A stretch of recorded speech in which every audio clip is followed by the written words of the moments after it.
beautifuls! Are you ready for another makeup tutorial? I am finally getting back to my tutorials that I used to with Disney inspired looks. I'm finally doing that again. As you can see by the title, we're doing a Merida inspired tutorial today. Are you guys excited? I'm excited. And the palette I'm going to be using today is the Deep Eyes Oakland Perfect Stylist Eyes, the 24 color eyeshadow palette, which this is the outside. I absolutely love the design on it. And then the colors in it are absolutely gorgeous. We're going to be using Mint and Chip, which is this pretty blue color, a deep blue color. Butterscotch, there's that pretty coppery brown color, and Chocolate Soleil, which is that pretty warm tone brown. So, first things first is I'm going to prime my eyes, and I'm using my Catrice matte matte foundation. I'm like, what the heck is the word? And I'm just gonna put this on my eyes. I'm gonna pat that in with my fingers. I almost said pat this in with my eyes. Nope, we're not gonna pat it in our eyes. We're patting it in with our fingers.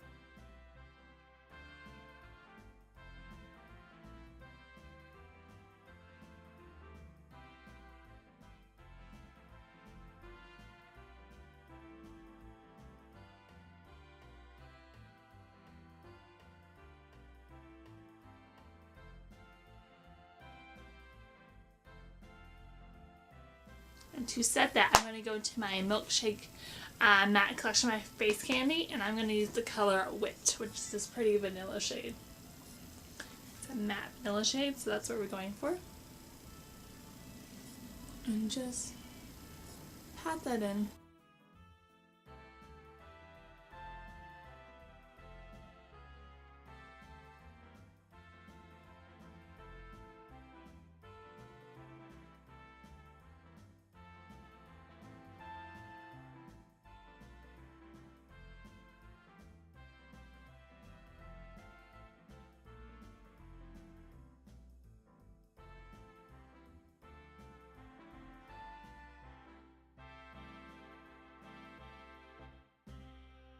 So going to the Deep Eyes collection, we're going to use that Chocolate Soleil color, which is this brown color.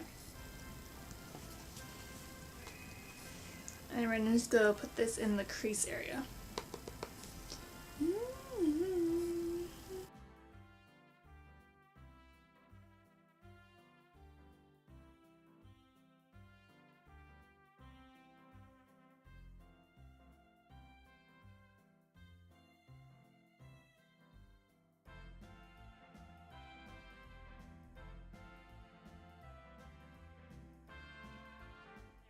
My camera just cut off, so I just been blending this in.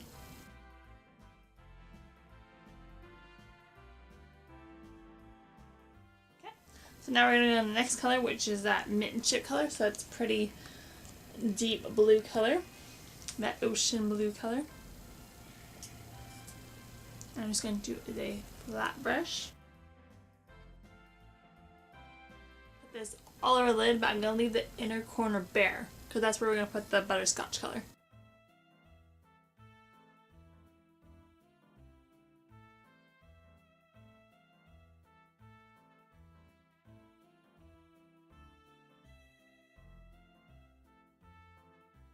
This is definitely a color you have to build up. It's a pretty color once you get it built up.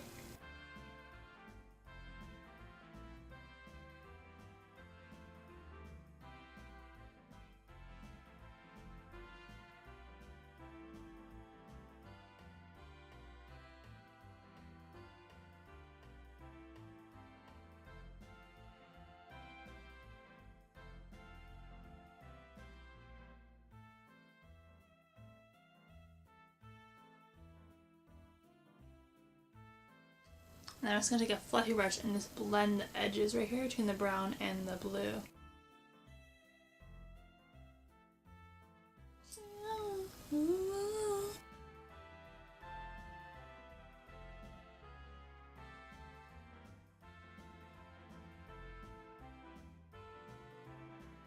I'm back in the chocolate soleil and just the brown is more defined and just blending out the edges still.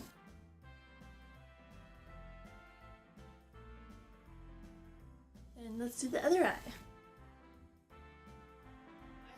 I find it's helpful with this if instead of like just like swirling around your brush, you pat into the powder and you get more pigment that way. So I'm like patting it but dragging it.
We can always clean that up.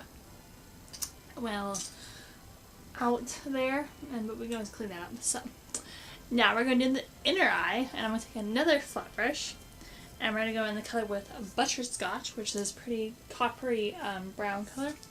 I think it's so pretty. Let me show you guys. Like, look at that. It's like a gold coppery brown color. It's so pretty. Put that in our inner corner.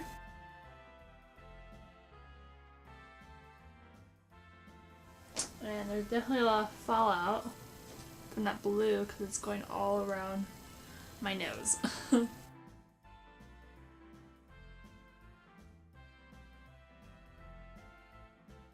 wonder if I dip my brush into water, the color would be good.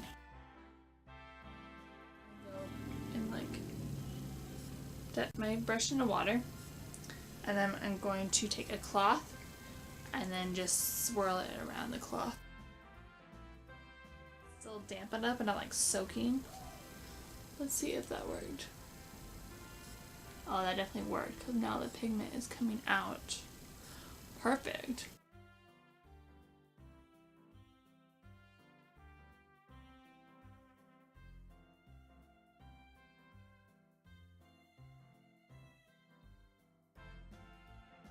Blending the coppery tone and blue tone together.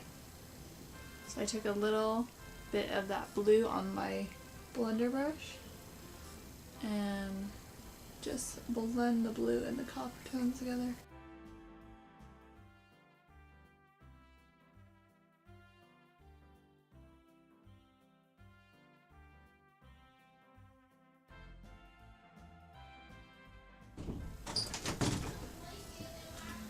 Goodbye, my friend.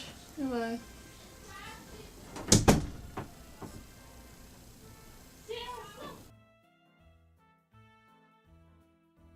Loving that. Maybe if I use honey dip on top of that, maybe like brighten it up a bit. So the honey dip is just this gold champagne color.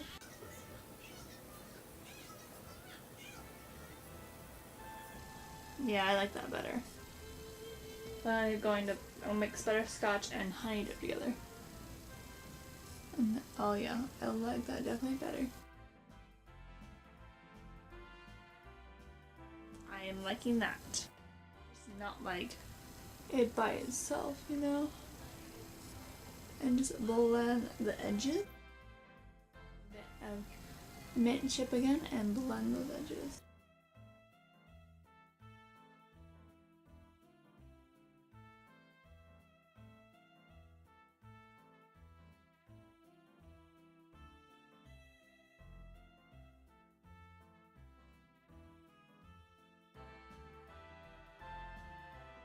I'm looking for that brush. I'm like, where is my brush?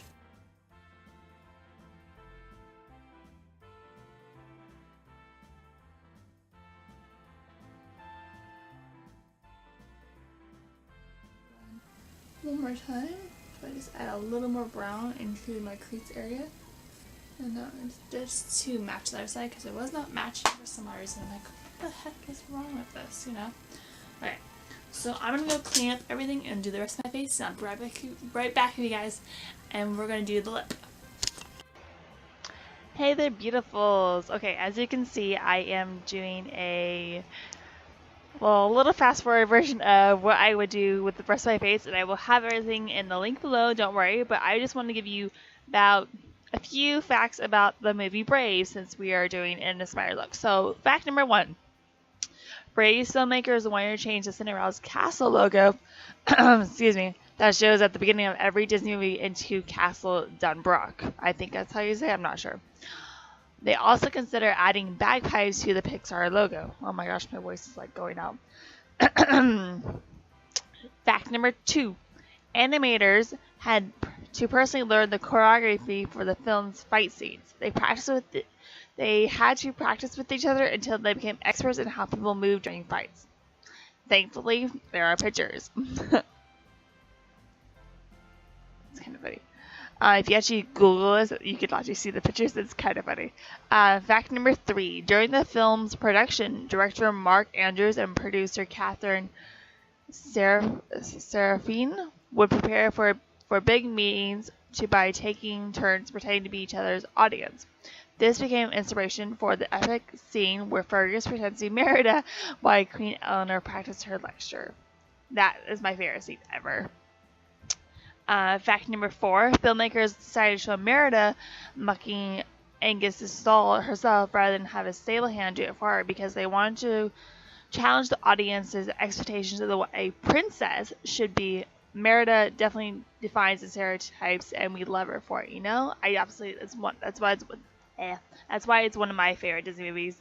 Fact number 5. MacGuffins, seemingly, you can see them muttering. It's an actual authentic Scottish dialect from Doric, I think that's how you say it. The voice actor was actually given his lines in plain English, and he had to call his mother before recording so she could help translate them into Doric. So that's kind of cool. Fact number 6. Instead of an archery contest to win Merida's hand, the script originally was called for a haggis tossing competition. Ew, that's gross. We're glad the writers decided to change that. I'm glad they decided to change that too. Fact number 7. In the scene where Merida and Eleanor's big fight, Emma Thompson, who voiced Eleanor, shocked the directors by working herself into intense motherly rage. She even added this spine-tingling line, "There will be fire and the sword if it's not set right." That's interesting. I didn't know that actually on. Fact number 8. The movie originally had Eleanor's transformation into a bear on screen, but the directors scrapped that shot because when Eleanor started sprouting hair, they feared audience might think she was turning into Fergus. That's funny.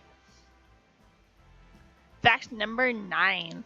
Merida is 5'4", and the bear Eleanor is 9 feet tall when standing. Their height difference created such a challenge for animators that sometimes they shrunk Eleanor into the floor a bit in order to fit both characters in the same shot. That's interesting. Because, yeah, like a 5'4" compared to a huge bear, that's pretty long ways. Fact number 10. The script originally called for the triplets to be distracted. Script originally called for the triplets to distract Fergus by projecting a shadow on the wall using a bear puppet. But the writers changed the puppet to a chicken on a stick because they thought it'd be funnier. I agree. Fact number 11.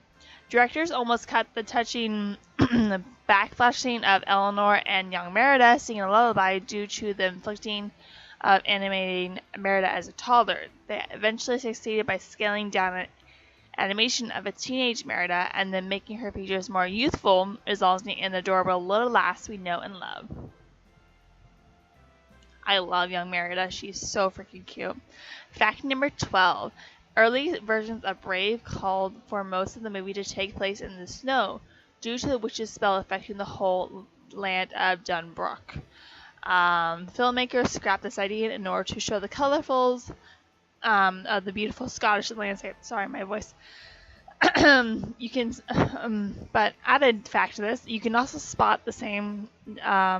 You can spot some of the deleted snowy shots in the film's trailer. Oh, that's interesting. Oh my gosh, my voice, I'm so sorry. Okay.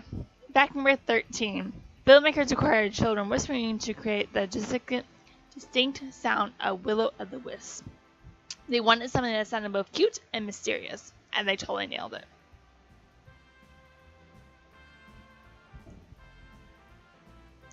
Fact number 14. The script originally called for Queen Eleanor to turn back and forth into a bear, and from human to bear during her fight with Mor'du. Human or not, Eleanor is definitely a fierce mama bear. Also one of my favorite scenes in that movie. When Mor'du dies, his soul becomes a Will-o'-the-Wisp. Will-o'-the-Wisp, the director thought he should redeem himself by leading others towards their fate and away from the evil that consumed him during his lifetime. Interesting. And I have a little dance session. Don't worry about that. This is what I do usually when I do my makeup. I actually put on music and I do a little dance session when I do my makeup. Anyways, that's all for the facts I have for you guys today. I hope you guys enjoyed my little recreation makeup tour. I'm hoping to do more. Comment below if you want to see more and which character I should do next. And I'm sorry about like all the little cuts during this video. My camera was not working with me that day, but I tried and I delivered for you guys on it, and I hope you guys enjoyed it, and I will see you in another video. Bye, Evills.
Okay, so my camera just cut out and I didn't realize that. So I mixed my Wet n Wild liquid catsuit Missing Fierce and my sateen matte liquid lipstick in number 6, and so it pays tribute to Merida's fiery red hair. So you know we have that. This look is a very bold look, but this is the finished look. What do you guys think? Do you like it? You love it? It's very bold and plays a lot of color. So yeah, but I'm loving it, and one mission I want to do with this Disney inspired looks is play with color and not just have like my vintage looks or my neutral tones. You know, it allows me to express myself and allows me to showcase color for you guys, you know, because neutral tones can be kind of boring, and if I do inspired looks like for characters and such, it helps me express myself more, because makeup and Disney, my two favorite things combined together, and I love it. So anyways, I hope you guys enjoyed this video. If you want to see more, hit that like button and let me know if you want to see more. Also hit that like button if you want to see how I do this hairstyle. I recently just fell in love with this hairstyle and I absolutely love it. I would love to share how I got this hairstyle with you guys. Also, don't forget to subscribe if you want to see more of me and my awkwardness and more dancing moves. My weird dancing moves. And comment below on which character I should next. Bye, Phils. I hope you have a wonderful day.